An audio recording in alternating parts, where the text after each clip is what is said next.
Konten YouTube Ayu Efrita Dewi gak boleh di subscribe, gak berfaedah.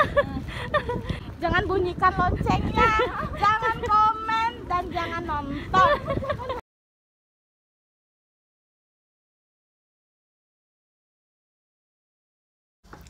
Hello guys, welcome back to my channel. Ya Allah, ya Allah, ya Allah. Terkorla-korla aku. Ya Allah, ya Allah, ya Allah. Oke guys, aku di sini mau sharing-sharing sedikit lah ya. Kelanjutan dari video sebelumnya masalah KDRT. Banyak sih yang bertanya, kenapa ya Lesti Kejurang mencabut kembali laporannya. Nah, terus kemudian bagaimana nih si Rizky Bilyar gitu? Ya, jadi di sini aku mau bahas tentang sebenarnya boleh-boleh saja seseorang atau korban dari KDRT itu melapor. Itu ada haknya ada. Untuk di dalam pasal 74 ayat 1 itu disebutkan juga bahwa pengaduan hanya boleh diajukan dalam waktu 6 bulan sejak orang yang berhak mengadu mengetahui adanya kejahatan. Jadi boleh saja dia melapor selama jangka waktu 6 bulan. Lalu kemudian kalau misalkan dia bertempat di luar Indonesia, itu jangka waktunya adalah 9 bulan dalam dalam waktu untuk melaporkan hal tersebut.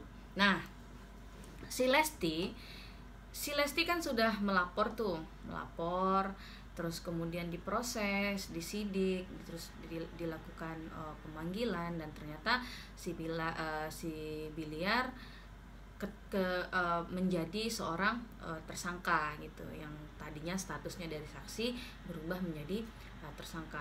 Nah, kemudian mungkin mereka tabayun ya, terus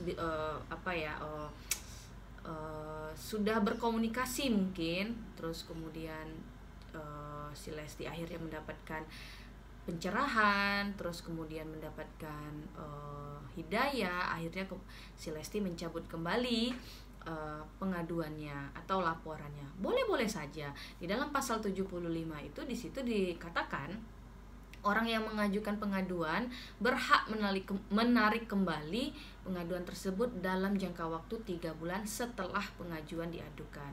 Nah, ini kan dari dia melaporkan ke pencabutan itu kan kurang dari 3 bulan. Nah, sekarang permasalahannya, apakah besok-besok Lesti masih bisa melapor? Ya, masih bisa dia melapor, karena memang di dalam pasal 74 juga dikatakan kalau dia merasa dirugikan, dia boleh dan berhak untuk melapor kembali kalau memang nantinya si Lesti menjadi korban lagi. Tapi saya dengar-dengar dari penjelasan Lesti waktu di konversi pers ya, dia bilang dia nanti akan berdoa kalau memang dia menjadi korban kembali, dia akan berdoa dan bersujud kepada Allah. Ya, mudah-mudahan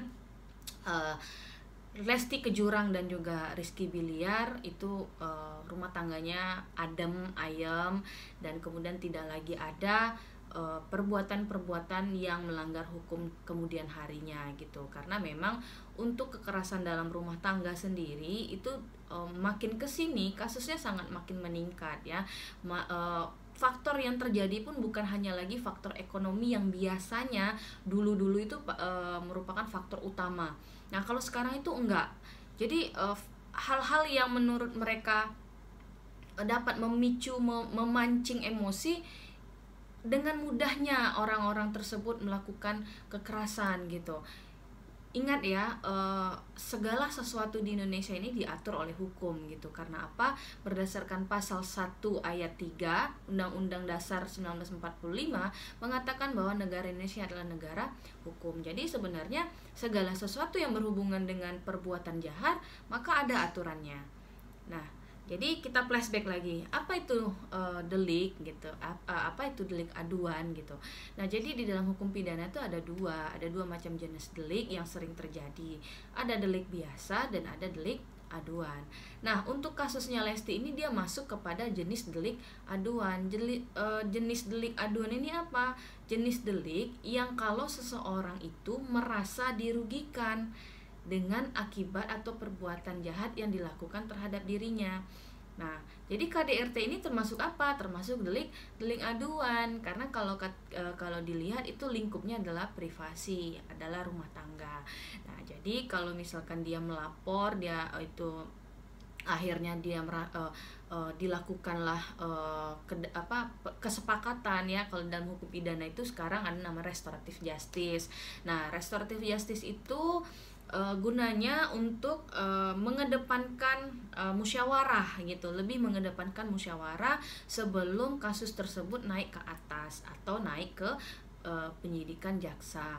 Jadi restoratif justice itu dilakukan terlebih dahulu di tingkat kepolisian, dilakukan dulu RJ kalau singkatan dari restoratif justice, atau restoratif justice itu dilakukan dengan hadirnya seorang polisinya, kedua belah pihak, lalu di situ mereka bermusyawarah, dilakukannya kesepakatan antara dua belah pihak. Jadi dilakukanlah kesepakatan antara Lesti Kejurang dan Rizky Biliar.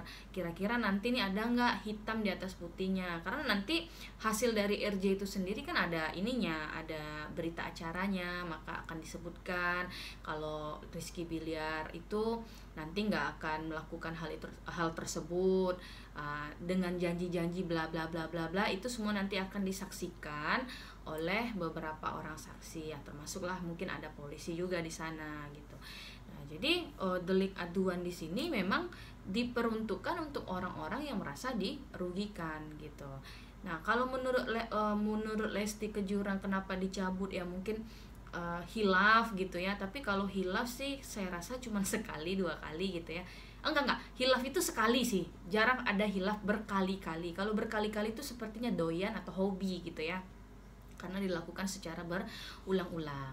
Ya Allah. Nah, jadi itulah penjelasan aku tentang delik aduan. Jadi delik aduan itu memang bagi orang yang merasa dirugikan. Kalau delik biasa tanpa adanya pengaduan itu penyidik tetap harus melakukan penyidikan. Jadi laporan itu otomatis dia nggak harus nunggu dulu. Kalau misalkan nih ada orang kemalingan gitu kan, atau rumahnya dicuri atau dirampok, dia nggak harus nunggu dulu nih si korban melapor gitu. Karena apa? Kalau tetangganya melihat rumahnya dirampok, tetangganya nelpon polisi, itu nggak masalah gitu, nggak masalah. Karena apa? Karena itu adalah delik biasa. Tapi kalau KDRT, kalau tetangganya melihat tapi korbannya merasa aku suka dipukul gitu, itu udah di luar wewenang kita untuk melaporkan ke kantor polisi gitu. Tapi kita cukup memberitahu saja karena kita menunggu nih, karena ini deliknya adalah delik aduan. Nah, jadi mungkin sampai situ dulu ya penjelasan sangat singkat nih, kalau aku bilang nih sangat singkat tentang kenapa Lesti Kejurang itu melaporkan terus kemudian dicabut kembali. Nah, terus nanti kalau misalkan dia dipukul lagi gimana gitu kan. Nah, itu udah dijelaskan juga sama Lesti kan di wawancara ya waktu itu sama wartawan ya, katanya memang dia kalau dipukulin lagi dia mau bersujud saja sama Allah ya. Mudah-mudahan tidak ada lah ya, nauzubillah min zalik. Semoga rumah tangganya makin kesini makin lebih baik lagi, dan Rizky Biliarnya makin dewasa lagi dan tidak main tangan gitu, temperamen gitu. Karena memang faktor-faktor di dalam KDRT itu salah satunya ada ekonomi. Tapi kalau kita lihat ekonomi mereka sangat tercukupi gitu. Terus kalau kita lihat masalah penelantaran rumah tangga, dilihat juga mereka orang kaya gitu ya. Tapi di sini memang faktor-faktor penyebab kekerasan rumah tangga itu sangat banyak. Nah, salah satunya mungkin punya jiwa yang temperamental gitu. Nah, jadi bagaimana caranya supaya dia tidak lagi temperamental.